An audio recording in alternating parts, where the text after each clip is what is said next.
A major piece of legislation, often referred to as Donald Trump's big, beautiful bill, is now facing a critical test in the Senate. The bill, which narrowly passed the House by a single vote, must now survive further negotiations in the Senate. Republican leaders have set themselves a July 4th deadline to get the bill to the president's desk, a timeline that many are calling overly ambitious. Senate Majority Leader John Thune emphasized the delicate balance required. The Senate can only afford to lose 3 Republican votes. However, at least 4 GOP senators have already publicly stated they are not on board, with several more undecided. Many of their concerns stem from the Congressional Budget Office's analysis, which found the bill would cut billions from Medicaid while adding nearly $4 trillion to the national debt over the next decade. Senator Rand Paul of Kentucky is among the holdouts. Though he expressed a desire to support the bill, he also criticized its lack of fiscal responsibility. In response, former President Donald Trump posted an online message attacking Paul, calling his ideas crazy and labeling him a loser. Critics argue that if this bill passes, Republicans alone will bear responsibility for the national debt, removing any opportunity to blame Democrats for overspending. Conservative senators are pushing for deeper spending cuts, but any changes must go back to the House for approval, raising the risk of losing previously secured votes.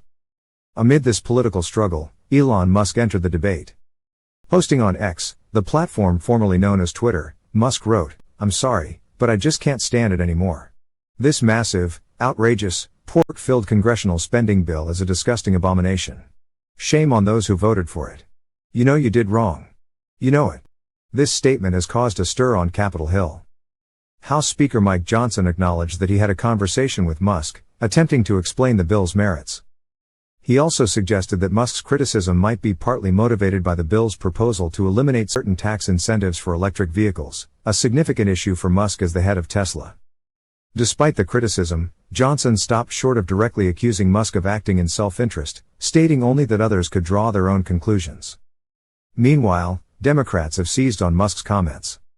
Senate Majority Leader Chuck Schumer and House Minority Leader Hakeem Jeffries both publicly praised Musk's remarks, highlighting rare alignment between a prominent billionaire and Democratic leadership. On the Republican side, concerns continue to grow over the bill's impact on the national debt. Utah Republican Senator John Curtis expressed serious reservations.